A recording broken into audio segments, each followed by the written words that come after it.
Hi friends, welcome to my channel. நான் உங்கள் பிரியா. முருகன் அருளால் எல்லோரும் நல்லாயிருப்போம். இன்றைக்கி நம்ம என்ன வீடியோ பார்க்க போகிறோன்னா, எல்லாேருக்கும் ரொம்ப யூஸ்ஃபுல்லாக இருக்கக்கூடிய ஒரு டிப்ஸ் தான் பார்க்க போகிறோம். Cleaning tips. பொதுவாக நம்ம எல்லோரும் பீரோவில் ட்ரெஸ் ஆர்கனைஸ் பண்ணுறது வழக்கம்தான். பீரோ ஓப்பன் பண்ணாலே ரொம்ப நீட்டாக இருக்கணும் அப்படின்னு பார்த்து பார்த்து அடுக்கி வைப்போம். ஆனால் நம்மளாம் நிறைய பேர் பீரோ உள்ளே பராமரிக்கிற மாதிரி வெளியே நீட்டாக வச்சுருப்போமா ஒரு கேள்விக்குறி தான்.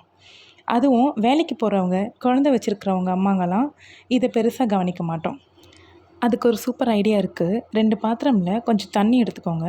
ஒன்றுத்தில் ப்ளெயின் ஷாம்பு கலந்துக்கோங்க. வேறு எதுவுமே கலக்க தேவையில்லை. வெறும் ப்ளெயின் ஷாம்பு, எந்த ஷாம்பு இருந்தாலும் பரவாயில்ல.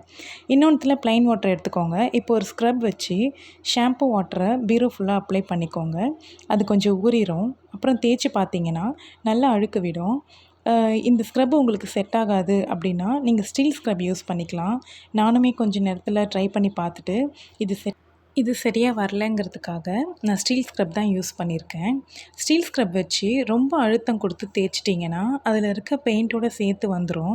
அதனால் அழுக்கு எந்த அளவுக்கு இருக்குது அப்படிங்கிறத பார்த்து மட்டும் நீங்கள் தேய்ச்சி எடுத்துக்கோங்க. இப்போ கொஞ்சம் நேரத்தை நான் தேய்ச்சிட்டு காமிக்கிறேன், நீங்கள் பாருங்கள். நான் யூடியூப்க்கு புதுசு தான். இப்போ தான் வீடியோ போட ஸ்டார்ட் பண்ணியிருக்கேன். நீங்கள் சப்ஸ்கிரைப் பண்ணி சப்போர்ட் பண்ணுங்கள். லைக் பண்ணுங்கள், கமெண்ட் பண்ணுங்கள். எந்த மாதிரி வீடியோஸ் போடலான்னு சொல்லிட்டு கமெண்ட்டில் சொல்லுங்கள். இதே மாதிரி க்ளீனிங் வீடியோஸ் போடணுன்னா நான் தொடர்ந்து போடுறேன். நீங்கள் பண்ணுற ஒவ்வொரு கமெண்ட்டும் எனக்கு ரொம்ப மோட்டிவாக இருக்கும். இப்போ பார்த்தீங்கன்னா நான் க்ரீன் ஸ்க்ரப்பில் தேய்ச்சி பார்த்துட்டு நான் தூரமாக நின்று பார்க்குறேன். எனக்கு அந்த அளவுக்கு டிஃப்ரென்ஸ் தெரியல. ஏன்னா இதில் ரொம்ப அழுக்கு இருந்துச்சு. நானும் ஒர்க்கிங் உமனுன்ற தொட்டு ரொம்ப க்ளீனாலாம் மெயின்டைன் பண்ணல. அப்படியே விட்டுட்டுருந்தேன். கொஞ்சம் தூரமாக பார்த்ததுல எனக்கு அழுக்கு இருந்த மாதிரி தெரிஞ்சிச்சு. அதனால் நான் ஸ்டீல் ஸ்க்ரப் எடுத்துகிட்டு திருப்பி தேய்ச்சி பார்க்குறேன். தேய்ச்சி பார்த்தீங்கன்னா ரொம்ப நல்லாவே டிஃப்ரென்ஸ் தெரிஞ்சிச்சு. நீங்கள் நம்ப முடியாத அளவுக்கு எனக்கு ரொம்ப நல்லா டிஃப்ரென்ஸ் இருந்துச்சு. நீங்கள் ஆல்ரெடி ஷார்ட்ஸ் வீடியோவில் பார்த்துருப்பீங்க. நம்ம நிறைய ட்ரை பண்ணுவோம், நம்ம வீடை க்ளீனாக வச்சுக்கணும் அப்படின்ட்டு. பட் சில சமயங்களில் வேலைக்கு போகிறவங்களா இருந்தாலும், குழந்தை வச்சுருக்க அம்மாங்களாக இருந்தாலும், அவங்களால அதை நினைக்கிற அளவுக்கு பண்ண முடியுமா அப்படிங்கிறது கொஞ்சம் கேள்விக்குறி தான்.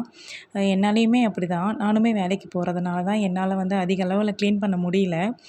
நான் ரொம்ப க்ளீனு அப்படின்லாம் நான் ஒத்துக்க மாட்டேன். நான் இருக்கிறத ஓப்பனாக சொல்கிறேன். கொஞ்ச நாளாகவே நான் இந்த அவுட் சைடை க்ளீன் பண்ணாமே விட்டுட்டுருந்தேன். அதனால் எனக்கு நிறைய அழுக்கு படிஞ்சிடுச்சு. சரி, எனக்கு கொஞ்ச நாள் கழித்து ரொம்ப டஸ்ட்டாக இருக்க மாதிரி ஃபீல் ஆச்சு. அதனால தான் நான் அதை க்ளீன் பண்ணேன். சரி, இது ஷாம்பு வச்சு க்ளீன் பண்ணுறது எத்தனை பேருக்கு தெரியும்னு தெரியல. சரி, உங்களுக்கு யூஸ்ஃபுல்லாக இருக்கும் அப்படின்ட்டு தான் நான் வீடியோவாக போடலாம் அப்படின்னு சொல்லிட்டு போட்டிருக்கேன்.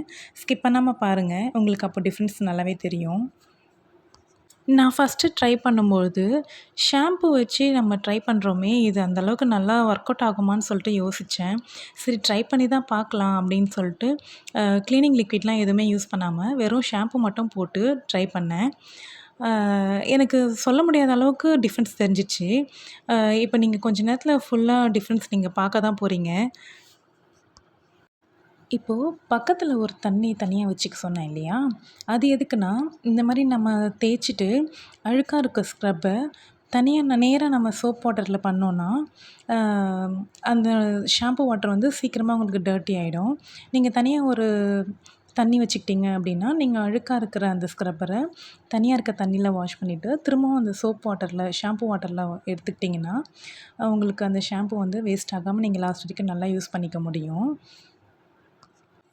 தொடர்ந்து நம்ம சேனலில் எந்த மாதிரி வீடியோ போடலாம் அப்படின்ட்டு எனக்கு கொஞ்சம் ஐடியா கொடுங்க. மணி சேவிங்ஸ் பற்றி போடலாமா?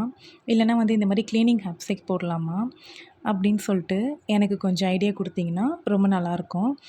ஏன்னா நான் யூடியூப்க்கு புதுசுன்ற தொட்டு எனக்கு சரியாக எடிட்டிங்லாம் பண்ண தெரியாது. எனக்கு தெரிஞ்ச வரைக்கும் நான் பண்ணியிருக்கேன். அது உங்களுக்கு பிடிச்சிருக்கா என்னன்னு சொல்லிட்டு எனக்கு கமெண்ட் பண்ணுங்கள். உங்களுக்கு இந்த வீடியோ யூஸ்ஃபுல்லாக இருக்கும் அப்படின்னு நினச்சிங்கன்னா உங்கள் ஃப்ரெண்ட்ஸ் அண்ட் ஃபேமிலிக்கு ஷேர் பண்ணுங்கள். சப்ஸ்கிரைப் பண்ணி எனக்கு சப்போர்ட் பண்ணுங்கள் ஃப்ரெண்ட்ஸ். இப்போ நம்ம ஃப்ரெண்ட்ஸ் சொல்கிறாங்கன்ட்டு ஒரு ஷாம்பு வாங்கி நம்ம யூஸ் பண்ணி பார்ப்போம். அப்புறம் அது நம்மளுக்கு செட் ஆகலைன்னு யூஸ் பண்ணாமலே விட்டுருவோம். அந்த மாதிரி ஷாம்பூஸ் இருந்தால் கூட நீங்கள் அதை கூட யூஸ் பண்ணிக்கலாம். நீங்கள் இப்போ யூஸ் பண்ணிகிட்ருக்க ஷாம்பு தான் எடுத்து யூஸ் பண்ணணுன்னு இல்லை. யூஸ் பண்ணாத ஷாம்பு இருந்தாலும் நீங்கள் இந்த மாதிரி க்ளீனிங் பர்பஸ்க்கு யூஸ் பண்ணிக்கலாம். இப்போ பார்த்தீங்கன்னா நான் ஒரு சைடு ஃபுல்லாகவே க்ளீன் பண்ணிட்டேன். இப்போ பார்த்தீங்கன்னா க்ளீன் பண்ணாத போர்ஷனும் க்ளீன் பண்ண போர்ஷனுக்கும் எவ்வளோ டிஃப்ரென்ஸ் இருக்குதுன்னு நீங்களே பாருங்கள். இந்த வீடியோ உங்களுக்கு யூஸ்ஃபுல்லாக இருந்தால் லைக் பண்ணுங்கள், ஷேர் பண்ணுங்கள், சப்போர்ட் பண்ணுங்கள். தேங்க்யூ.